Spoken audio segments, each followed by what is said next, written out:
रावण के जन्म की कथा का पहला अध्याय। जब श्री राम अयोध्या में राज्य करने लगे तब एक दिन समस्त ऋषि मुनि श्री रघुनाथ जी का अभिनंदन करने के लिए अयोध्यापुरी में आए। श्री रामचंद्र जी ने उन सब का यथोचित सत्कार किया। वार्तालाप करते हुए अगस्त्य मुनि कहने लगे, युद्ध में आपने जो रावण का संहार किया वह कोई बड़ी बात नहीं है, परंतु द्वंद्व युद्ध में लक्ष्मण के द्वारा इंद्रजित का वध सबसे अधिक आश्चर्य की बात है। यह मायावी राक्षस युद्ध में सब प्राणियों के लिए अवध्य था। उनकी बात सुनकर श्री राम जी को बड़ा आश्चर्य हुआ। वे बोले, मुनिवर, रावण और कुंभकर्ण भी तो महान पराक्रमी थे, फिर आप केवल इंद्रजित मेघनाद की ही इतनी प्रशंसा क्यों करते हैं? महोदर, प्रहस्त विरूपाक्ष भी कम वीर न थे।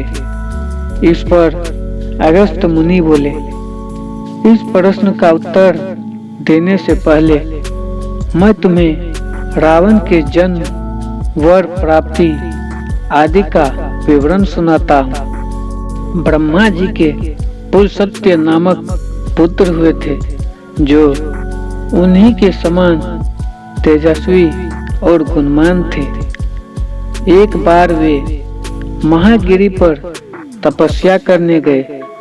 वह स्थान अत्यंत रमणीक था, इसलिए ऋषियों, नागों, राक्षसियों आदि की कन्याएं वहां क्रीड़ा करने आ जाती थी। इससे उनकी तपस्या में विघ्न पड़ता था। उन्होंने उन्हें वहां आने से मना किया। जब वे नहीं मानी तो उन्होंने श्राप दे दिया कि कल से जो लड़की यहाँ मुझे दिखाई देगी वह गर्भवती हो जाएगी। शेष सब कन्याओं ने तो वहां आना बंद कर दिया, परंतु राजश्री दीनबिंदु की कन्या साप की बात से अनजान होने के कारण उस आश्रम में आ गई और महर्षि की दृष्टि पड़ते ही गर्भवती हो गई।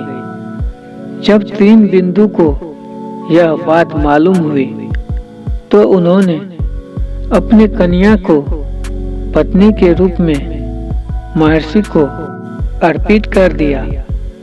इस प्रकार विश्रवा का जन्म हुआ, जो अपने पिता के समान वेदविद और धर्मात्मा हुआ।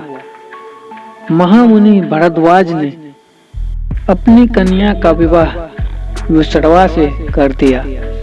उनके वैश्रवन नामक पुत्र हुआ। वह भी धर्मात्मा और विद्वान था।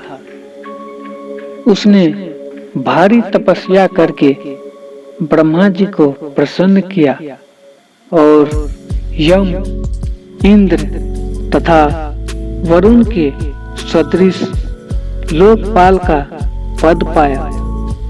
फिर उसने त्रिकुट पर्वत पर बसी लंका को अपना निवास स्थान बनाया और राक्षसों पर राज्य करने लगा। श्री राम ने आश्चर्य से पूछा, तो क्या कुबेर और रावण से भी पहले लंका में मांस भक्षी राक्षस रहते थे? फिर उनका पूर्वज कौन था? यह सुनने के लिए मुझे कौतूहल हो रहा है। तब अगस्त्य जी बोले, पूर्व काल में ब्रह्मा जी ने अनेक जल जंतु बनाए और उनसे समुद्र के जल की रक्षा करने के लिए कहा। तब उन जंतुओं में से कुछ बोले कि हम इसका रक्षण करेंगे, और कुछ ने कहा कि हम इसका यक्षण करेंगे। इस पर ब्रह्मा जी ने कहा कि जो रक्षण करेगा वह राक्षस कहलाएगा और जो यक्षण करेगा वह यक्ष कहलाएगा। इस प्रकार वे दो जातियों में बंट गए। राक्षसों में हेती और प्रति दो भाई थे। प्रहेती तपस्या करने चला गया, परंतु हेती ने भया से विवाह किया, जिससे उसके विद्युतकेश नामक पुत्र उत्पन्न हुआ। विद्युतकेश के सुकेश नामक पराक्रमी पुत्र हुआ। सुकेश के माल्यवान, सुमाली और माली नामक 3 पुत्र हुए। तीनों ने ब्रह्मा जी की तपस्या करके यह वरदान प्राप्त कर लिए कि हम लोगों का प्रेम अटूट हो और हमें कोई पराजित न कर सके। वर पाकर वे निर्भय हो गए और असुरों को सताने लगे।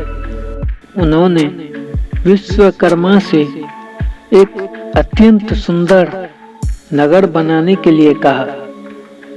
इन पर विश्वकर्मा ने उन्हें लंकापुरी का पता बताकर भेज दिया। वहां वे बड़े आनंद के साथ रहने लगे।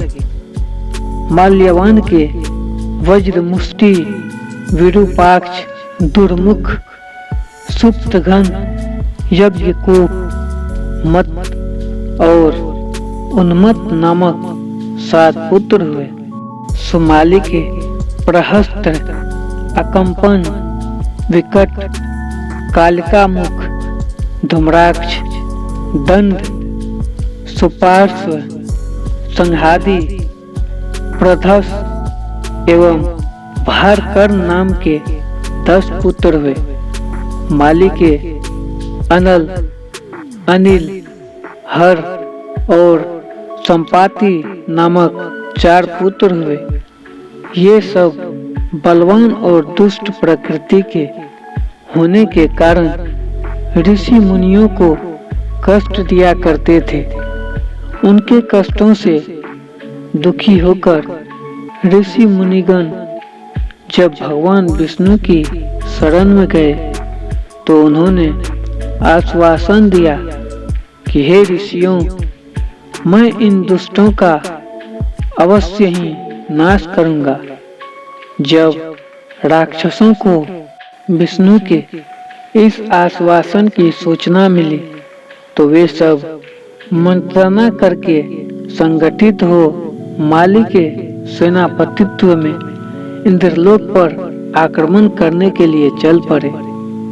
समाचार पाकर भगवान विष्णु ने अपने अस्त्र शस्त्र संभाले और राक्षसों का संहार करने लगे।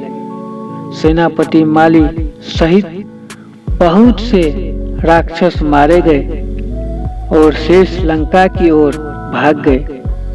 जब भागते हुए राक्षसों का भी नारायण संहार करने लगे तो माल्यवान क्रुद्ध होकर युद्ध भूमि में लौट पड़ा। भगवान विष्णु के हाथों अंत में वह भी काल का ग्रास बना। शेष बचे हुए राक्षस सुमाली के नेतृत्व में लंका को त्याग कर पाताल में जा बसे और लंका पर कुबेर का राज्य स्थापित हुआ। अब मैं तुम्हें रावण के जन्म की कथा सुनाता हूँ। राक्षसों के विनाश से दुखी होकर सुमाली ने अपनी पुत्री केकई से कहा कि पुत्री, राक्षस वंश के कल्याण के लिए मैं तुम्हें चाहता हूँ कि तुम परम पराक्रमी महर्षि विश्रवा के पास जाकर उनसे पुत्र प्राप्ति करो। वही पुत्र हम राक्षसों की देवताओं से रक्षा कर सकता है। इससे आगे की कहानी अब दूसरे पाठ में लेके आऊंगा, जरूर सुनिएगा।